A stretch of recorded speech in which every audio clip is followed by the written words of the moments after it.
We're in this series called Pause, and it's this whole idea of rest. Doesn't rest sound good? I know it sounds good to me, and it's one of these things like when you actually go back and you read in Scripture, it's one of the first things that God actually establishes for us, the creator of everything, who doesn't need anything, establish a day of rest because he shows us that it is actually something that you and I need. We need rest, and yet in our culture, we're constantly going, constantly trying to do the next thing, constantly trying to do more, and yet maybe the most spiritual thing most of us can do is just to slow down. And so in this series, we talked about the very first week, we talked about hitting the pause button, and sometimes you just need like a hard reset, like you gotta just start all over. For those of you, like millennials, you'll understand this. We need a little Control-Alt-Delete, right? Like we gotta completely start over and just say, okay, I need to do something new. I need to walk down a new path. I need to set some new patterns. And then last week, we talked about this idea that so many of us are constantly going through life, hitting fast forward, and we're missing everything just by skipping. We just want to get to the next thing and the next thing and the next thing. And so today, we want to talk about this idea that this is a live-only event. This is a live-only event. Like if you're watching online, we're so thankful you're here, but there's some things you can only experience live. And just like the worship this morning, just being in the room, man, it's incredible. So if you think it's good online, it's so much better in person. And while I was writing this series, I actually was reading a book that I felt, man, this was really good. I thought this would be something for those of you that maybe you want to audible something on your way to work, you want to read something. This is a great book that I would encourage you to pick up on your own. It's by John Mark Comer called The Ruthless Elimination of Hurry. And it was very challenging to me, and I think it would be helpful to you as well. So it's something for you to pick up. Okay, there are some things in life that you can only experience in person. You can only experience them live. Let's just take, for instance, like the birth of a child. Like you can't go back and like re-experience that. So I got married, I was 24 years old, and we got pregnant pretty quick, 9 months in, and then we had a baby 9 months after that. So I'm 25 years old, and I remember like being in that moment for the first time, and I had no idea what to expect. I'm like, here's my wife. I'm like, right here. I'm looking at you like, we're going to do this thing. And let me just say something. I saw a lot more than I anticipated, all right? This is a family show, right? We're keeping PG, but like, I experienced childbirth, right? Like I didn't like experience it, but I experienced it, okay? And being there and just being like, whoa, like this is a lot. Like this is different. But watching like my son be born was like crazy. And I'm like, let me just say, women, thank you so much. You are amazing, all right?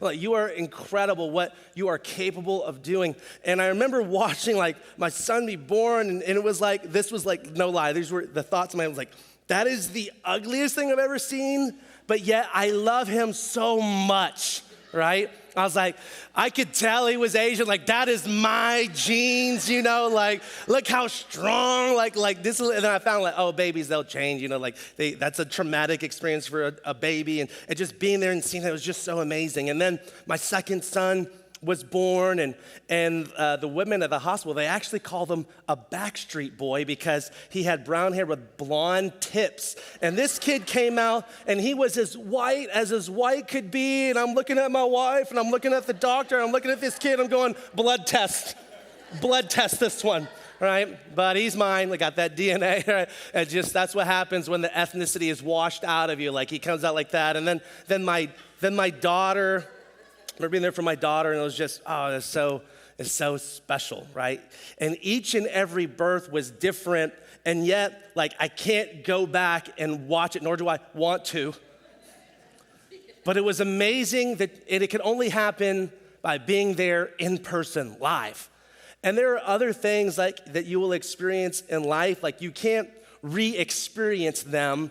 They're just best live. And for those of your parents, like you understand it, like the moment like your kid, like they graduate kindergarten, they're going into elementary school, and then they're going into middle school, and then they're going into high school, and they graduate. Maybe they go into college, and they graduate college, and they get married, and they start their first career, or maybe some of you experience like the first grandchild. Like these are these moments that you can only experience live, and you can video it, and you can take pictures, but it's not the same as being there in person. Like right now, you can go online and you can watch concerts from any person, any artist that's out there. You can watch their concert. Lots of people put on some great shows, but it's different if you were in the room, feeling it and seeing it in person, that experience, that atmosphere. You cannot recreate it. And when I look at Jesus, that's how he lived his life. He lived his life for those moments. He knew it was live-only event.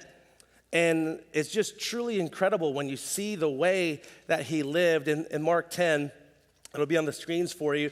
It says that they reached Jericho, Jesus and this entourage of people. It says Jesus and his disciples left town. A large crowd followed him. And a blind beggar named Bartimaeus, the son of Timaeus, was sitting by the road. And when Bartimaeus heard that Jesus of Nazareth was nearby, he began to shout, "Jesus, son of David, have mercy on me." Now, this is important because in that culture, you have to remember, here is a man who was blind. He had probably heard stories about Jesus. Here was a man, Jesus, who would heal blind people, who took paralyzed people. It could make them walk again. People who could not hear, they could hear. He was turning water into wine. He had done miracle after miracle, and he hears that now Jesus is near him, and he is trying to call out to Jesus. You see, in that culture, Bartimaeus grew up his whole life knowing that I had sin in my life and that's why God made me blind, or my parents had sin in their lives and so their punishment was that God made me blind. His whole life, he grew up knowing he could never reach God. He was a sinner. And so he begins to cry out to Jesus because can you imagine the state of maybe depravity that he was in? He needed help. And then many people were standing by and said, "Be quiet," they yelled at him. But he only shouted louder, "Son of David, have mercy on me." And yet then there's everyone else standing around like, dude, Jesus does not have time for you. Be quiet. Shut your mouth. Leave him alone. Jesus is a busy guy. He has places to go. He has people to see. And can you just imagine, like sometimes, and maybe for some of you, I know at Cornerstone this is so true. Many of you, the reason why you stopped going to church is because people in the church just told you to be quiet. Don't ask your questions. Jesus doesn't have time for you, your issues, your needs, your things that you're going through. Just stop. Be quiet, and it's what caused many people to go away from church, and yet here's Bartimaeus, and this is what he does when everyone's telling him to shut his mouth. He screams even louder. That just tells you how desperate he was. Jesus, I need him. He just is yelling. He is making a scene. When Jesus heard him, he stopped and said, "Tell him to come here." So they called the blind man. "Cheer up," they said. "Come on, he's calling you." Bartimaeus threw aside his coat. He jumped up and he came to Jesus.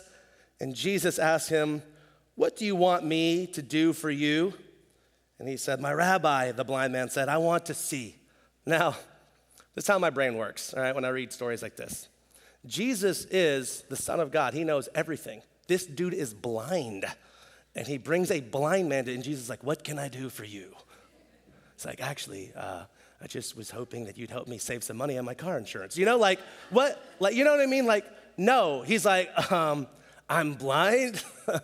I don't know if you can tell. Like, can you see? I can't see you. You can see me. And yet, what I want you to understand is that Jesus, anytime he did anything, it wasn't for himself. It was for everybody else. Because, see, people doubted that he was the Son of God. And so he would say, "Hey, what can I do for you?" And he wanted Bartimaeus to express his need verbally, out loud, for people to hear him. I want to see. And you know, sometimes the most spiritual thing you and I can do when we talk to God is just tell him exactly what we need. That doesn't mean we're gonna get it, but we can just tell him exactly what we need. And that's what Bartimaeus says, I want to see. And Jesus says, go, your faith has healed you. And instantly the man could see, and he followed Jesus down the road. Can you imagine? There's old blind Barty sitting there, and everyone's just ignoring him, and he's calling out for help. This is a day, and Jesus, because he understood it was a live-only moment, he stops, and he had people to see. As a matter of fact, the next story we're going to read, we're going to see that that's where Jesus was going, but he stops, and he was intentional with his time to say, what can I do for you? I want to see. And he lets a man who his whole life was blind be able to see once again, gave him the gift of sight. It never would have happened if Jesus would have been in a hurry. It never would have happened if Jesus wouldn't have taken the time to say, no, I do have time for that person. And I want you to understand here at Cornerstone, you might not feel like there's time for you. There's always time for you. Your story is important. You matter to God, and because you matter to God, you matter to us. And if Jesus had time for Bartimaeus, then we can make time for anybody that we want to make time for. But then we continue on in Luke 19, we see this is where Jesus was going. It says that Jesus entered Jericho, and he made his way through town. And so there was a man there named Zacchaeus. He was the chief tax collector in the region, and he had become very rich. He tried to get a look at Jesus, but because he was too short to see over the crowd, he ran ahead, climbed a sycamore fig tree beside the road, for Jesus was going to pass that way. And when Jesus came by, he looked up at Zacchaeus and called him by name. Zacchaeus, he said, quick, come down. I must be a guest in your home today. Any of you, if you grew up in church, this is that song you'd sing in Sunday school. Zacchaeus was a wee little man, and he climbed up in a sycamore tree for the Lord he wanted to see, right? Can you imagine? Now, here's what you have to understand about Zacchaeus. Zacchaeus being a Jewish person, but also a tax collector, meant that he was a traitor to his people. He was someone who should have been with the Jews, but he was hired by the Roman government to collect taxes from the Jews. And then it says what? It said that he became very rich. So in other words, he would cheat people out of their money. Can you imagine if you lived in that culture that day? You're going on the way, and you're like, there's a Oompa Loompa Zacchaeus. Wee little man, isn't he? Right? Hey, this is it's St. Patrick's Day. Let's have a wee little bit of fun, right? So here's little Zacchaeus, vertically challenged, and yet he has little man syndrome, and he's gonna just charge us triple what we owe on our taxes, right? You can imagine like the kind of hatred that he was feeling, and not only was he hated, but he was considered scum. He was considered a sinner. If anyone was going to heaven, tax collectors were definitely not going to go to heaven. And yet Jesus stops, and he's trying to climb a tree because he's like, I just want to see Jesus. And Jesus stops and is like, Zacchaeus, come down here. I want to see how tall you really are. No, he says, I'm going to your house. I want to be a guest in your house. Now, you have to imagine what everyone else is thinking. Like, whoa, Jesus is just breaking all sorts of rules here. And listen to what happens when Jesus spends time with Zacchaeus. In verse 8 it says, meanwhile, Zacchaeus, he stood before the Lord and he said, I will give half of my wealth to the poor, Lord. And if I had cheated people on their taxes, I will give them back 4 times as much. It's tax season. Don't you wish you get 4 times as much back? Like, hey, I feel cheated, right? And he says, I'm gonna give half of my wealth to all the poor, and I will give anyone that I have ever cheated back 4 times what I took from them. Jesus responds by saying, salvation has come to this home today, for this man had shown himself to be a true son of Abraham, for the Son of Man came to seek and save those who are lost. Jesus' stop changed Zacchaeus' life. Jesus understood that he only had that one moment. He only had one shot. He was like Eminem, lose yourself in the music, the moment you own it, you better never let it go. Oh, you only get one shot, right? He had, like, come on, like that was good, all right? Come on, this is my service. Come on now, all right. So we have those moments where you just get this one moment. You just get this one opportunity right here in front of you, and then once you have that moment, it's gone, and once it's gone, you never get it back. And here's what I've noticed just about like American culture in general, is that most often the moments we're in, we often wish them away. If you've ever had kids, it's like, man, I just can't wait till they can just sleep through the night. If they could just sleep through the night, then everything will be so much better. You're constantly carrying around this little carrier, like, man, if they could just walk. Man, I can't wait till they walk. Everything would be so much better. And then, like, they get alone, and you're like, man, if they could just talk, if they could just tell me what they need, then everything would be so much better. Then it's like, if they would just shut up, right? Everything would be so much better. If they could just learn how to potty, right? Like, if they could just go to the bathroom, everything would be so much better. And then if they could just get out of the house, everything would be so much better. I want to say it like this: don't miss what you have right now by constantly looking ahead. Don't miss what you have right now by constantly looking ahead. That's what we're doing. We're thinking about the next job. We're thinking about the next promotion. We're thinking about the next house, the next car. And yet we are missing what God has already given us right now.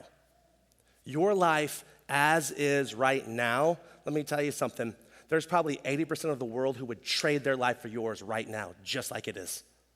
I mean, just like the way, like everything that you dislike about your life, there is about 80% of the world, billions of people who would trade for your life right now. They would take your house as it is. They would take your car as it is. They would take your job as it is. They would take your career, your family as it is. And we are missing so much around us because we're constantly thinking about what we don't have instead of enjoying what has already been given to us. The last couple of years of my life, personally, I've been trying to make sure that I'm in the moment, and it's a continual process for me to try to make sure like I'm in the moment. I want to live in the moment. And there was a study done in 2010 by Harvard University, and they found this, that in a conversation, when you engage with someone, 47% of the time, your mind is thinking about something else.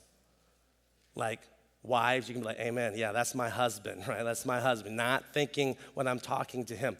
47% of the time, you ever been in a conversation, someone's talking to you and you're like, man, I gotta go get the kids, I gotta do this, what are we gonna eat for dinner, what are we gonna cook? Like, oh yeah, what was that? Oh yeah.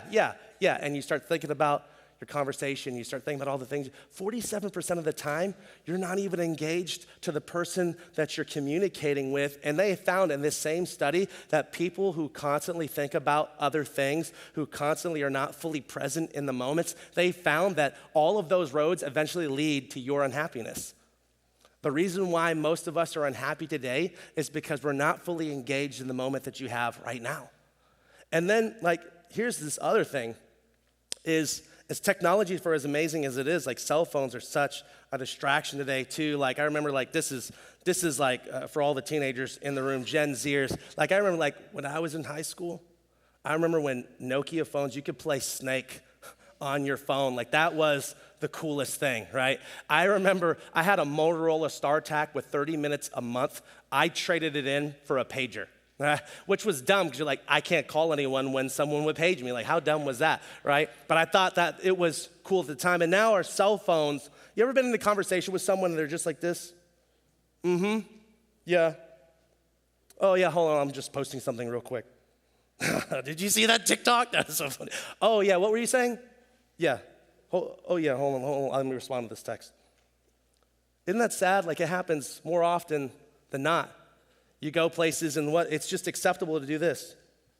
We're not ever talking to anyone. Like I'm more intentional, like watch, like parents, your teenagers, they're just doing this the whole time. When they're with you, you're just doing this and you let it happen. And we wonder why we have issues. This is what we do with our life all the time. And I get it, like our phones can do 1,000 things all in one device. They're amazing, but yet also at the same time, they're horrible. And you know what? In our society, it's just socially acceptable to be rude. And the only way we're going to change that is like you and I, like being intentional to like, hey, we're not okay with that. We're not okay with that. And I'm not telling you like I'm like the cell phone guru and like I don't have problems with it. Like, hey, check your screen time. That's a gut punch. Like, I'll do good in this thing, but not good in this thing, because there's 100 different things you can do on your phone. And so what I'm just saying is when we're not fully engaged in those moments, we constantly lose the battle, and we've got to be able to engage with people. Like I've been doing that. Like I was like, hey, I have time for anything that I want time for. I have time for you. And it's like our church continues to grow. Like I want you to understand that like, hey, maybe time's not the same, but I will always give you time. Like I'm not, like I always tell people when they're like, hey, pastor, like I know you're busy. I always make sure I tell them I'm not busy. I have time for the things that I want time for. And listen what Jesus said. He says it like this. He says, don't worry about tomorrow. Tomorrow is going to bring its own worries. Today's trouble is enough for today. Jesus was talking about just like all the things that we think through, all the stuff. And listen, like there's nothing wrong with planning things, all right? Like there's some planners. I'm a planner. I like to plan. If I'm going to relax, I will plan to relax, and then I can do it, all right? And yet there's nothing wrong with planning.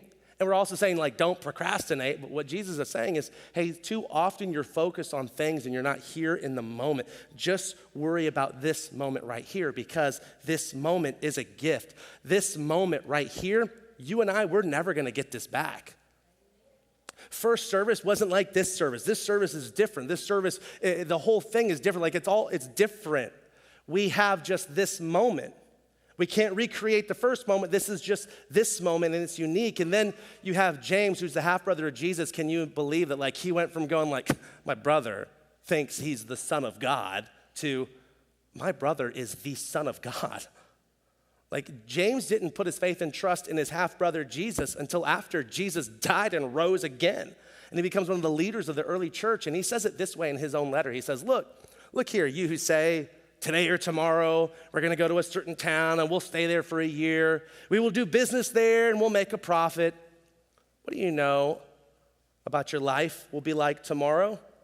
Your life is like the morning fog. Some translations say your life is nothing but a vapor. Your life is just a mist. It's here a little while and then it's gone. Life is just like a vapor. It's a mist. You're literally just here and then you're gone. And yet, too often, we continue to use our time like we have all the time in the world, and we're wasting our time. We're wasting our time. I saw a pastor, Craig Rochelle, he did this like illustration, and it like kind of rocked me a little bit.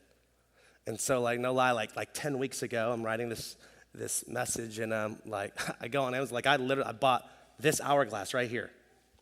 And I keep it in my office, and my staff can tell you, my wife can tell you, like, every day I set it on my desk, and boom, I start. It's just a 60-minute timer, and the sand's going, and when the sand runs out, I flip it and let it go, and here's what it is. This hourglass is a representation of your life. See, at the top of the hourglass is the sand that has yet to fall. That represents the life that you have yet to live. Here's the deal with that. You and I don't know how much sand we have left at the top. I just turned 40 years old this year, but I'm not guaranteed to live another 40 years. I could be gone in 10. I could be gone in 5. I could be gone in 50. Jesus may come back. I have no idea how much sand I have at the top, and yet you and I live like we have all the time in the world. And what I'm telling you is I've missed so many moments in my life because I'm constantly thinking that I have enough time. I'm constantly thinking that it's gonna be okay. And then here's this, the sand that's running down the middle there, it represents time that's happening right now. You and I cannot stop time. We can't make it stop, not even for an hour. This time is gonna continue to go. Even though we want it to stop, time will never stop. It's just this moment that you and I get right here. It's the in the moments, it's the live moments right now where it's like we get to make this connection. Right now, in this place, this conversation I have with this person will only happen just this one time, just like this. And then this conversation's forever gone, which brings us to the sand at the bottom. And that's all the time that we've spent that we'll never get back. This is the time where you see, hey, this is where your kids are born. This is where you see them growing up. You see them getting older, and you turn around and you look and you see where they're at in life, and you realize how much you missed because you're constantly thinking about the next thing instead of focusing on the thing that you have right now. We're missing life constantly around us, and it's just this moment only. We don't get any other time. You don't get it back. And I think that's where I've been recently, in my own life. I don't want to just live for the big moments. I don't want to just live for the next moments. I want to live for the right now moments. And maybe this is partially because it's maybe you could call it midlife crisis. But I just want my kids to know that I love you.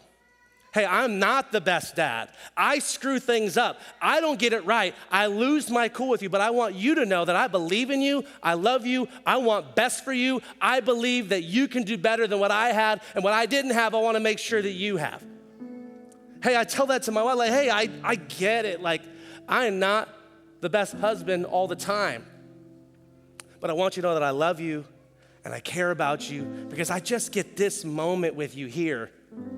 I don't want to get to my marriage 25 years in, 30 years in, 35 years in and go, man, I have a lot of regrets because I refuse to just be in the moment. And even for our church here, as God continues to do things, I want you to understand that we each have time for the things that we want time for. And when people come into my office, I don't know sometimes what their needs are, or sometimes I feel like I know what they want. It's a mental thing for me where I just tell myself, hey, you don't know what this need is. Just be open to be in the moment. And some of the greatest conversations I've had lately, because I've just mentally prepared to hey, just give this person all the time that they need. I just get this one opportunity with them. And they might just need this little thing, but this little thing might turn into something greater because they feel they can share because I've given them the time. We just have this moment right now. You have just this moment right now where you feel maybe for the first time, maybe that thing in your heart, you're wow, I have some things that I can do. And I know for me this year, my word has been intentional. I want to be intentional. And this is not meant to be a guilt message to make you feel bad about your life. What I'm telling you is as a man and as a human being, these are my own struggles. These are my personal convictions. And I just want to make sure that I live my life because I've wasted too much sand constantly focusing on the stuff that I haven't even done yet, nor maybe I will never do it. I have this moment though, and I want to take advantage of those moments, and you get this moment as well. And listen, you're never going to have a great marriage if you're not fully there. You'll never be a fully engaged parent if you're not fully there. You'll never be a great friend if you're not fully there. We've got to be fully here. And this year, our word is overflow. That out of the overflow, whatever roots we put ourselves in, that will overflow in our lives. And I want love to overflow out of me. And yet some of us have our roots in things that really don't matter, and we're missing the things around us because we're constantly looking ahead. This is a live event only moment. What have you been missing? Let's pray.